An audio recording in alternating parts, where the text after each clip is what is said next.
সুপ্রিয় এইচএসসিয়ান, আজকে তোমাদের আমি একটা স্পেশাল জিনিস দেখাবো। আমরা অনেক সময় হিসাবের শ্রেণীবিন্যাস করার সময় বা শ্রেণী বিভাগ করার সময় সনাতন এবং আধুনিক পদ্ধতির মধ্যে একটু গোলমেল পাকিয়ে ফেলি।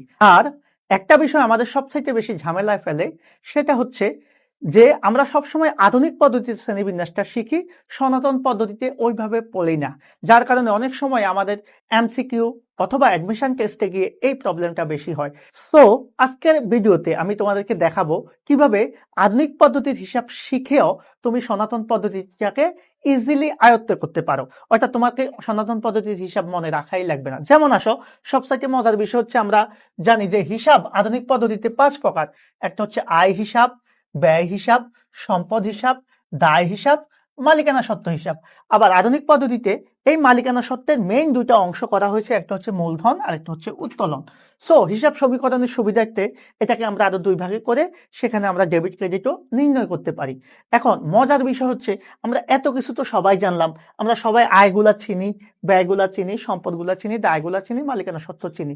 বাট সনাতন পদ্ধতিতে ভাইয়া হিসাব কিন্তু মাত্র 3 প্রকার। এখন এই 3 প্রকার হিসাব শিখতে গেলে আমরা তো এখানে 5 প্রকার শিখেছি। এই যে 5 প্রকার হিসাব, এটাকে এখন আমরা 3 প্রকারে কনভার্ট করে ফেলবো খুব ইজিলি। দেখো কিভাবে কনভার্ট করব, খুবই মজার বিষয়।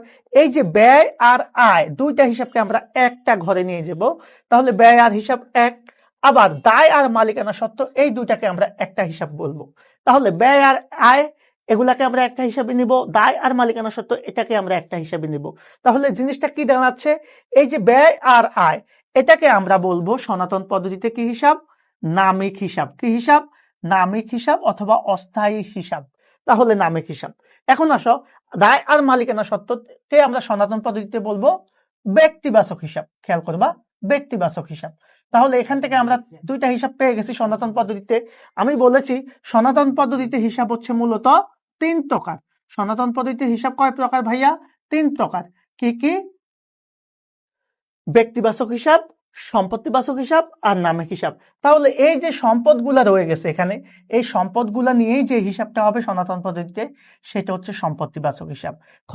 খুব ইজিলি, খুব মজা করে আমরা এই আধুনিক পদ্ধতি থেকে কিন্তু সনাতন পদ্ধতির হিসাব শিখে ফেললাম। দেখো, তোমাকে কেউ যদি বলে কখনো মূলধন কি হিসাব, তুমি তো জানো মূলধন একটা মালিকানা সত্ত্ব, কিন্তু সনাতন পদ্ধতিতে বললে ভাই দায় আর মালিকানা সত্ত্ব ব্যক্তিবাচক। তোমাকে কেউ বললো পাওনাদার, যেহেতু একটা দায়, সনাতন পদ্ধতিতে সেটা ব্যক্তিবাচক। আর আধুনিক পদ্ধতিতে তো আলাদা আলাদা আমরা সবাইকে চিনি। আবার তোমাকে কেউ যদি বললো সাপোজ আসবাবপত্র, তাহলে আসবাবপত্র সম্পদ হিসাব, তার মানে সম্পত্তিবাচক হিসাব। তোমাকে কেউ বললো বিক্রয়, বিক্রয় একটা আয়, দ্যাট মিনস সনাতন পদ্ধতিতে নামিক হিসাব।